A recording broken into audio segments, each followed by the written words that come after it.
Gracias. Muy buenas tardes a todos los distinguidos invitados a este foro.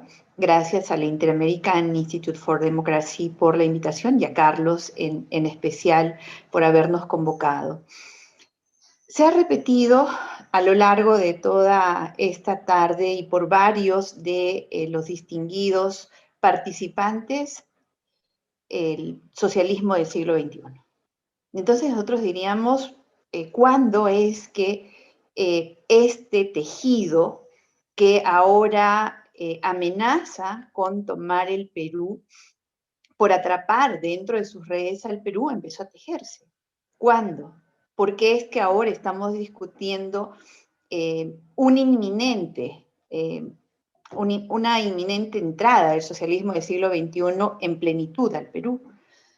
Y creo que para eso tendríamos que hacer un poquito de repaso en la historia no lejana, sino la historia reciente, incluso ni siquiera tan alejada, sino la más reciente, esta que empieza en marzo del 2018 con la llegada de Martín Vizcarra a la presidencia de la República, vía sucesión constitucional por la renuncia de su predecesor, Pedro Pablo Kuczynski, y luego cómo empieza Martín Vizcarra a socavar las instituciones.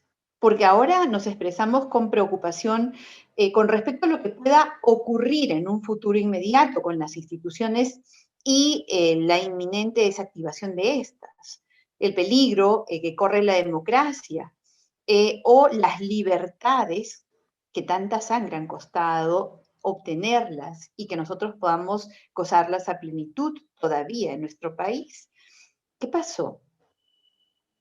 Se propuso una reforma judicial, una reforma de justicia y una reforma política y electoral, supuestamente bajo el paraguas de la lucha contra la corrupción.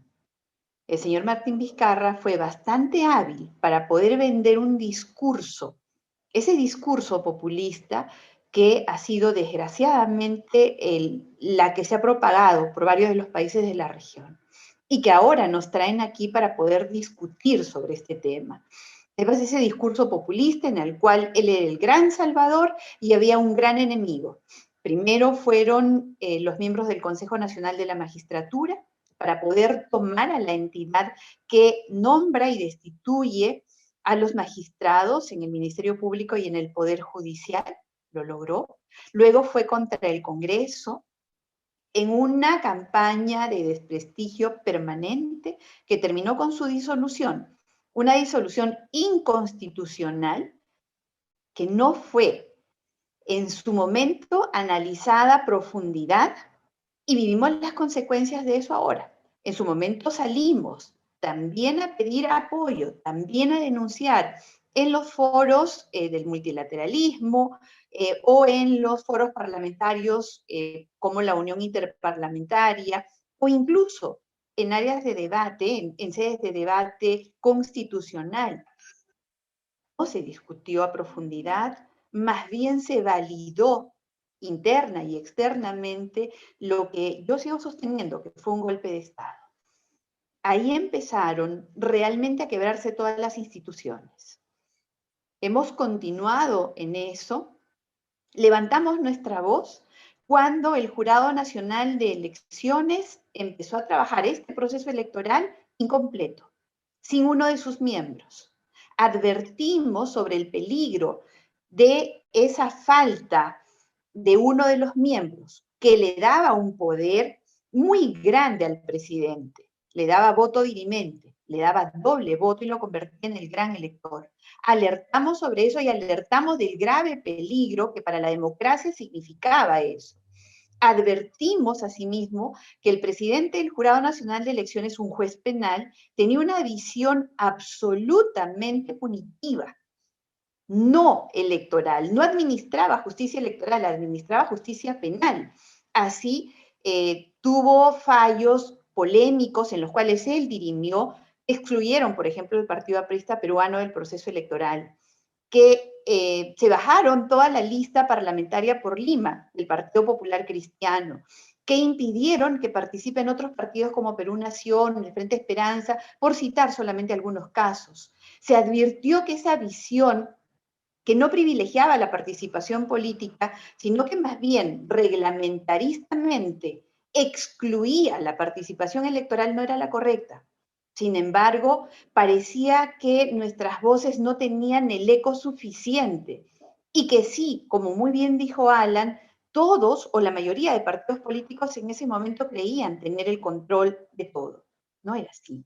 Así llegamos a una segunda vuelta en la cual tuvimos a dos candidatos con una votación muy pequeña para pasar a una segunda vuelta, y además de polos que advertían ya una tormenta en nuestro país. El país, tal cual se preveía, se polarizó. Y acá yo quiero hacer un paréntesis porque hemos tenido brillantes participaciones en esta tarde de periodistas que defienden la libertad de expresión y que defienden el derecho a informar. En el Perú, desgraciadamente, y hace mucho, que muchísimos medios de comunicación no informan, hacen propaganda. Y han hecho propaganda que durante mucho tiempo ha socavado la democracia, porque han enemistado al pueblo con el poder político, malamente. Perdón por la expresión, en la cual han satanizado permanentemente el ejercicio político, metiendo en un solo grupo, bajo un sustantivo común a todos, de corruptos, de saqueadores de los recursos del Estado, etc. ¿Qué hicimos realmente por combatir la propaganda con información? ¿Qué se hizo desde los partidos políticos? ¿Qué se hizo desde las instituciones? Yo creo que muy poco. Y ahora estamos en el deber de revertir la pasividad con la que hemos enfrentado durante mucho tiempo todos los embates a las instituciones, todos los embates a los partidos políticos, todos los embates a la información. Entonces, si hemos tenido desinformación, un presidente que se dedicó a socavar la institucionalidad, y hemos tenido una pandemia que ha tenido el peor manejo en el planeta, y eso lo dicen los números de las cifras fatales, de las cifras económicas, y nos encontramos con más de 7 millones de peruanos que han perdido el empleo, más de 200.000 hogares que han perdido a uno de sus miembros. Entonces tenemos la respuesta de qué es lo que ha pasado ahora. Y creo que, porque ya advierto que me queda un minuto, creo que lo que corresponde ahora, primero, es que el Jurado Nacional de Elecciones cumpla su rol constitucional de ejercer fiscalización. Que no se pegue al reglamentarismo cuando debe resolver sobre el fondo.